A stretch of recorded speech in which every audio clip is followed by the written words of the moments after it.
इस देश के अंदर नारियों को 33% आरक्षण की संसद में जरूरत क्या है? सुषमा स्वराज को कौन सा आरक्षण मिला था? निर्मला सीतारमण कौन से आरक्षण से सदन में पहुंची है? बहन मायावती कौन से आरक्षण से 4 बार की मुख्यमंत्री रही? कौन सा आरक्षण है? क्या जरूरत है आरक्षण की? रेखा गुप्ता को कौन से आरक्षण ने मुख्यमंत्री बनाया है? भारत की महामहिम राष्ट्रपति द्रौपदी मुर्मू को कौन से आरक्षण ने राष्ट्रपति बनाया है?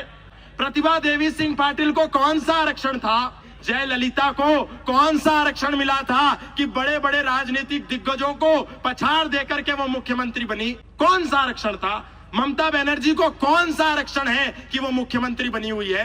रानी अहिल्याबाई होलकर, जिसके पति का देहांत हो गया, जिसके पिता का देहांत हो गया, जिसके पुत्र का देहांत हो गया, उसके बाद उसने अकेले अपने दम पर उत्तर से लेकर के दक्षिण तक, पूर्व से लेकर के पश्चिम तक, कश्मीर से कन्याकुमारी तक, कच्छ से कच्छार तक, रामेश्वर से केदारनाथ बद्रीनाथ तक मंदिरों का पुनर्निर्माण किया।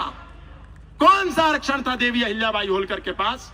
रानी झांसी लक्ष्मीबाई के पास कौन सा आरक्षण था? आरक्षण था क्या इनको? कोई आरक्षण नहीं था। लेकिन ये सब नेत्रियां बनी, ये आरक्षण की बात करके महिलाओं को कमजोर करने की बात है। महिलाओं को 33% कोई आरक्षण की जरूरत नहीं है। और मुझे प्रसन्नता है इस बात की कि इस देश में महिला को आरक्षण देना था, उसका कानून बहुमत से गिर गया है। इसकी सबको बधाई। कोई जरूरत नहीं है महिला को आरक्षण की। जितनी नारियां इस देश की संसद में हैं, लोकसभा के अंदर 74 नारियां हैं, राज्यसभा के अंदर 24 नारियां हैं, लेकिन जितनी नारियां हैं, पहले उनसे तो सवाल कीजिए कि नारियों, हमने तुमको संसद में भेजा, इस देश की लोकसभा के अंदर 74 नारियां हैं, लेकिन एक नारी संसद में खड़े होकर के उसके देश की बच्ची लव जिहाद का शिकार हो जाती है, एक महिला सांसद सवाल नहीं उठाती सदन में। प्रतिदिन हजारों बच्चियां गायब हो जाती हैं किडनैप होकर के, एक महिला सांसद सदन में खड़े होकर के प्रश्न नहीं करती।